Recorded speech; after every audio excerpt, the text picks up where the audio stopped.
29 de novembro de 2015. Eu postava esse vídeo aqui no YouTube em um canal desconhecido aí que eu não vou falar. Um vídeo tributo ao filme O Espetacular Homem-Aranha 2. Filmes. É muito difícil dizer tudo que eles significam pra mim. Histórias, vidas, momentos. Normalmente eu venho aqui falar bem de tudo e eu sei o quão difícil é pra alguns entenderem, mas a gente vive em um mundo tão polarizado, tão problemático, em que tudo tem uma crítica, tudo se torna tão impessoal e apático, que todo sentimento vai embora, e eu não posso deixar vocês terem isso aqui. Canais pra falar mal de produções a gente tem aos montes, mas aqui é um ambiente seguro, onde vocês podem amar o que quiserem, independente do que for, porque não tem julgamento. O meu amor de hoje é por um dos filmes de herói mais problemáticos já feito, por isso que tá tudo bem você gostar de qualquer coisa que você quiser aqui, considerado por muitos o pior filme do Homem-Aranha, com justificativas quase justas, se longe de casa não existisse. Mas eu vim aqui como advogado do diabo para defender um dos filmes mais importantes da minha vida. Independente do que for, independente dos erros, eu amo o Espetacular Homem-Aranha 2. E eu prometo te fazer amar também. Na real, não prometo não. Toda a história envolvendo esse projeto é bem interessante. Essa franquia quase nunca aconteceu, na verdade. A Sony tinha toda a intenção de continuar a série original de filmes do Homem-Aranha e passou anos desenvolvendo o Homem-Aranha 4 com o diretor Sam Raimi. Meses antes do Homem-Aranha 3 estrear nos cinemas, eles já estavam esboçando planos para uma história de duas partes que se estenderia por Homem-Aranha 5 e 6. O Tobey Maguire e a Kirsten Dunst estavam prontos para retornar para o filme, que seria sobre o Homem-Aranha enfrentando o Abutre, enquanto Anne Hathaway interpretaria Felicia Hardy, a Gata Negra, e ela acabou interpretando, na real, a Selina Kyle lá no filme do Batman. Sam Raimi, por diferenças criativas, deixou o Homem-Aranha 4 em janeiro de 2010, dando origem à ideia de um reboot para a franquia. Assim surgiu o Espetacular Homem-Aranha e o primeiro filme sensacional, com problemas, mas sensacional que a gente teve. Obviamente, depois do primeiro filme, uma sequência foi confirmada. Por mais que o público não tivesse gostado tanto da primeira versão, a Sony estava disposta a se adaptar aos novos padrões de filmes de herói para entregar algo diferente, com a primeira imagem do novo traje do herói sendo divulgada pelo diretor. Traje que até aqui é o mais fiel ao material original, por mais que eu goste mais da roupa do Flamengo de Homem-Aranha hoje de casa. A disposição de teias, cores, os olhos, tudo exalava quadrinhos e já criava expectativas do que poderia ser o filme antes mesmo de um trailer ser lançado. A abertura do filme tenta novamente trazer toda aquela plotline horrível dos pais do Peter. Claramente ela já tinha sido resolvida no primeiro, já que servia mais pro desenvolvimento do garoto como herói ao superar seus traumas, mas por exigência do estúdio, ela continua aqui, e seria injusto dizer que ela só trouxe coisas ruins. As ruins vocês já sabem, nessa versão o Peter só se tornou Homem-Aranha porque a aranha que o picou tinha o sangue do seu pai implantado, o que o faz ser o escolhido e quebra toda a mensagem que o primeiro filme tenta passar, e inclusive toda a essência do personagem, que é sobre só um garoto normal, recebendo poderes e tendo que lidar com responsabilidades. Aqui ele é tipo o escolhido Luke Skywalker, e é péssimo. Mas a história traz esse diálogo lindo da Tia May com Peter envolvendo o seu pai, enfim, pelo menos a gente tem isso. Mas quer saber? Esse início não importa, porque pra mim, o filme de verdade começa aqui.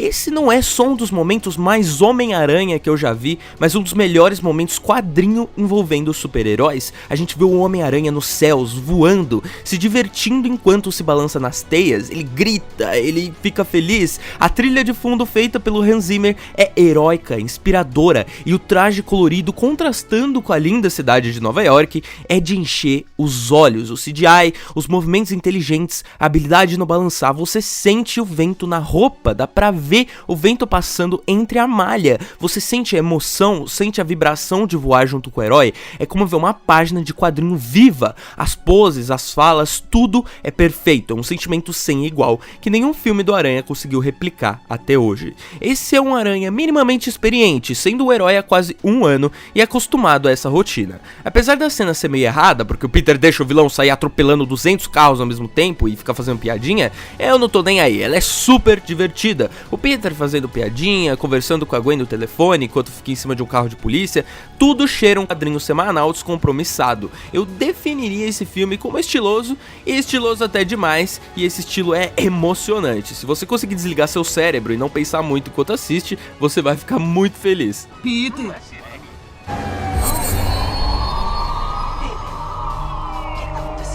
O primeiro drama do filme é a promessa que o Peter faz pro pai da Gwen no final do primeiro filme, de que ele manteria a garota fora da sua vida para que ela não se machucasse, mas em sua imaturidade e egoísmo, Peter a manteve de qualquer forma, e o primeiro discurso do filme é feito diretamente pela Gwen. Todos achamos que somos imortais. Nós temos que nos sentir assim. Estamos nos formando. Mas, como nossos breves 4 anos no colégio, o que faz a vida ser valiosa é que ela não dura para sempre. O que a torna preciosa é que termina. E eu sei disso agora, mais do que nunca.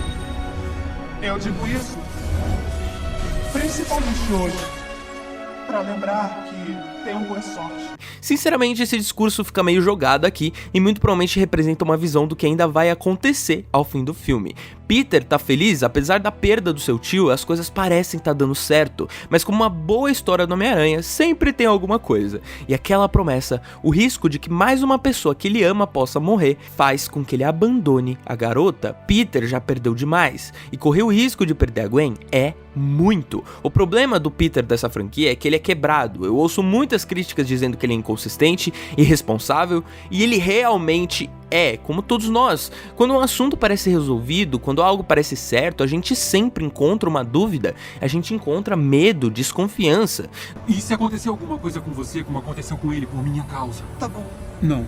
Espera, Escuta, olha. espera, tá? Não é uma conversa que eles tiveram foram várias e várias e várias vezes sem parar. O discurso da Gwen no início é de alguém que só quer viver, independente das consequências, mas o Peter sabe as consequências e não quer correr mais. É humano, é normal. É meio estranho ver ele stalkeando ela depois, mas sinceramente é só alguém com muito amor e preocupação, o que é normal. O filme realmente explora alguns dramas, mas investe mais num clima leve e momentos cômicos bem construídos. Como eu disse, esse filme é diversão sem fim. O que me irrita, além da imaturidade e responsabilidade do Peter, é esse drama aí dos pais dele voltarem. Afinal, é visível que ele é corrido pra ser resolvido logo nesse filme. Enfim, o Peter ajuda um garoto como ele. Saber que o Aranha é muito mais do que um herói que impede bandidos, mas uma base pra pessoas estruturadas que se sentem injustiçadas pelo mundo.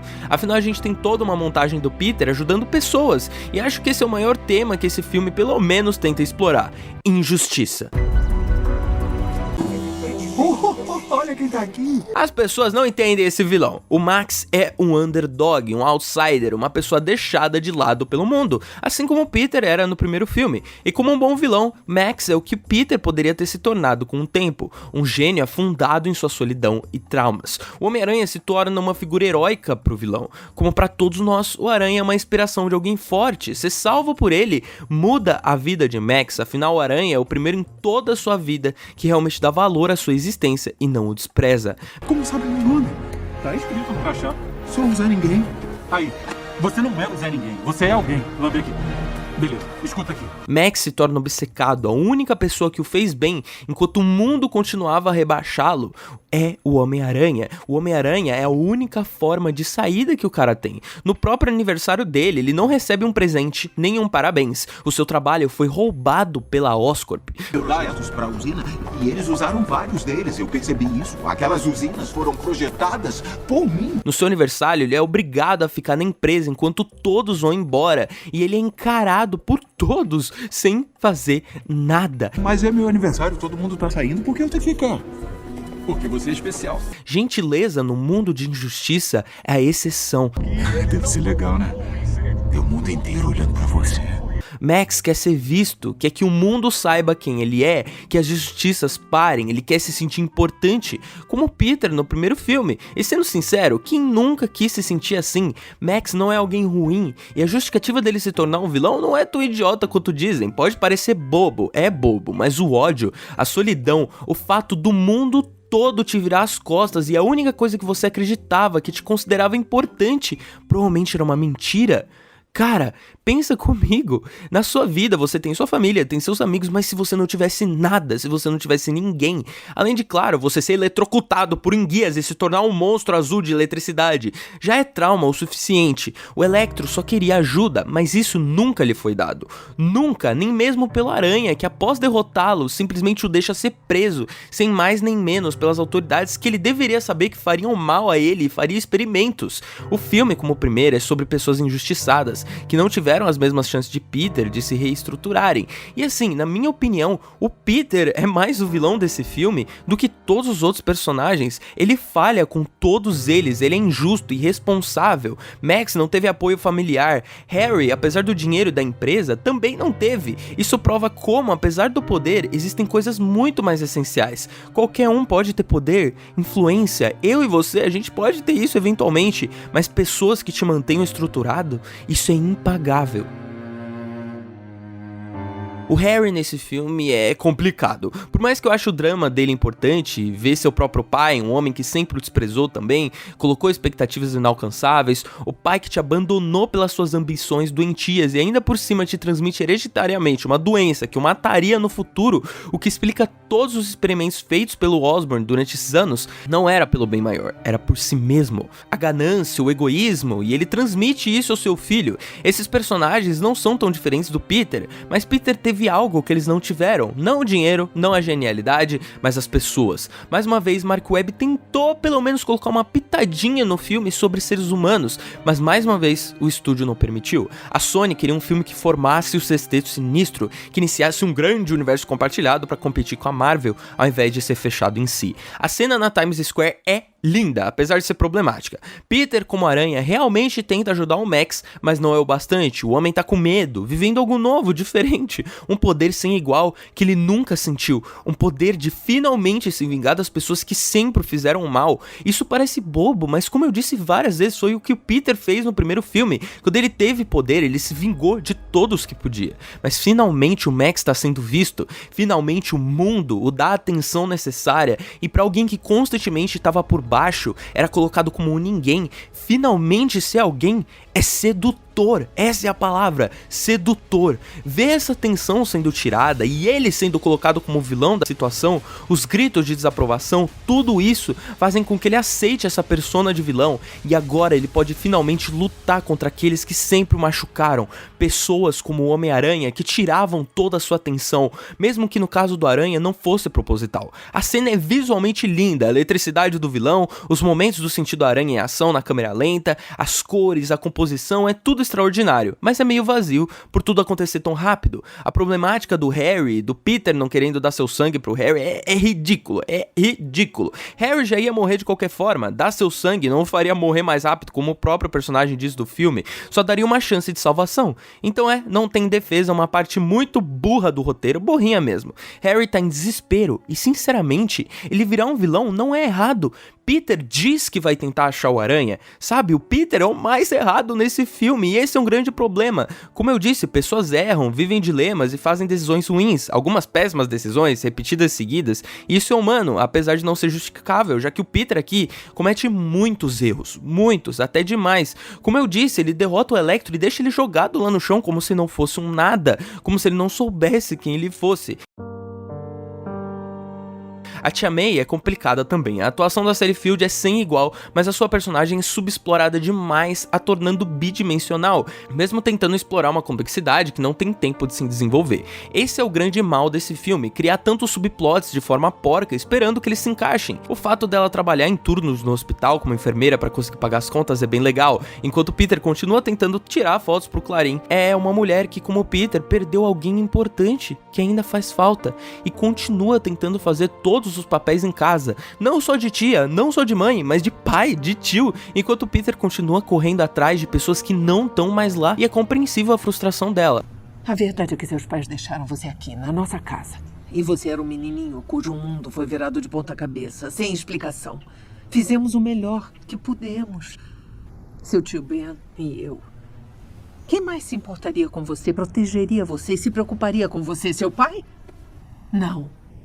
Fui eu. A relação do Peter e da Gwen possui um grande pulo. A questão é que o Peter continua sendo irresponsável e não sendo capaz de afastar quem ama, porque ele sabe que essas são as que vão mantê-lo em pé, sobrevivendo. E a gente vê essa relação sendo desenvolvida durante esse e o último filme, o que a torna a melhor coisa desse aqui. Mais uma vez, o Webb sabendo muito bem como construir relações. O drama da Gwen indo pra Inglaterra é angustiante, afinal, ter alguém que você ama indo pra tão longe é assustador. A montagem do Peter escutando Gone Gone me deixa emotivo até hoje, mas não porque é boa, é de alguém que se sente perdido ainda, mesmo depois de ter se encontrado no final do primeiro filme. Afinal, a gente nunca se encontra de verdade, sempre existe alguma coisa pra nos perseguir, e Peter quer resolver essa parte perdida. Essas montagens são sempre muito boas, mas meu Deus, é muito ruinzinho, sei lá, eu não sei explicar. Cara, sério, tem uma cena que eu não aguento. O Peter vai como Homem-Aranha até o Harry pra dizer que não ia dar o sangue. Tipo, ele podia não ter ido. Se ele nunca tivesse falado pro Harry que ele não ia dar o sangue, o Harry nunca ia ficar com raiva dele, porque ele nem ia saber que o Homem-Aranha sabia. Às vezes o Peter nem conseguiu chegar no Homem-Aranha ou coisa do tipo. Enquanto o Peter tava preocupado com o Harry fazendo algo pior, ele acaba fazendo pior mesmo. E sério, esse roteiro tem umas coisas absurdas de idiota da metade pra frente. Uns diálogos tão burro, tão mal feito, que me deixa surpreso que seja do mesmo cara que fez 500 Dias com Ela e o primeiro filme. Eu disse que tentaria defender, mas tem umas coisas que não tem defesa, mano. Aquela cena do metrô é ridícula, mano. É ridícula. O cara, ele aperta um botão e abre um metrô secreto, tipo como se fosse um filme de espionagem. É ridículo. O final, ironicamente, é a parte mais coesa do filme. Peter sofre a consequência do seu egoísmo. Electro enlouquece, Harry enlouquece, e colocando a Gwen no meio do conflito, ao invés de cumprir com a sua promessa de deixar ela longe, faz com que, bom, vocês sabem, ele não cumprir sua promessa é um combo de consequências da sua irresponsabilidade. E a cena da morte da Gwen, apesar de tudo, apesar dos problemas, apesar de ser meio ridícula, porque a Gwen tava sempre no lugar errado na hora errada, e o Peter nunca foi capaz de afastá-la mesmo sabendo das consequências, é de doer o coração, porque você sabe exatamente o quão simples era resolver aquilo. E o Peter foi irresponsável. A atuação do Andrew aqui é como ver alguém perdendo uma de suas partes mais importantes, perdendo o que o mantinha vivo, seu desespero, seu grito, seu choro. Peter vê a sua irresponsabilidade machucando mais uma pessoa. Mais uma vez ele sabia da promessa que tinha que cumprir, mas não cumpriu. Peter perdeu seus pais, perdeu seu tio e agora perdeu o amor da sua vida. Essa perda faz com que ele sofra, se culpe eternamente. E aqui, ao final do filme, pra mim pelo menos, deveria ser tipo um curta-metragem próprio. A gente vê o Peter em seu luto, sua postura é caída, seu corpo tá fraco, sua respiração ofegante. Ele retorna em todas as estações, vai e volta pra ver o túmulo da sua amada, porque sua vida não continuou. Ele permaneceu perdido e estático nessa perda. Infelizmente, a gente não pôde ver mais dela sendo desenvolvida, mas esse fim de filme sempre me inspira muito. Todos nós já perdemos algo, alguém, e a culpa nos consome. Essa culpa faz com que ele desista do manto. Onde está o Homem-Aranha? Fico triste por esse Homem-Aranha. Que pena que desapareceu, porque todo mundo precisa dele. É engraçado que a primeira pessoa que coloca um pouco de noção no Peter sobre a superação do luto é sua tia, que entende mais do que qualquer um como é perder um amor. E aí a gente tem uma das cenas mais fortes pra mim, que significa muito. Um entendimento que mesmo nos piores dias, nos mais sombrios e solitários, em que a gente se sente perdido, a esperança, acima de tudo, é que nos mantém vivos. Nosso potencial completo só pode ser alcançado se a gente for maior do que nos faz sofrer. Ali, Peter supera seu luto, sabendo que aquilo não pode o definir e que seu potencial é muito maior do que uma perda. Ele sabe daqueles que precisam dele. E é assim nas nossas vidas. Gente, pessoas precisam de nós, independente do que acontecer e de aonde a gente estiver, independente o quão esteja difícil as coisas ao nosso redor. Tem pessoas que precisam da gente, pode ser uma, duas, três, mas elas precisam.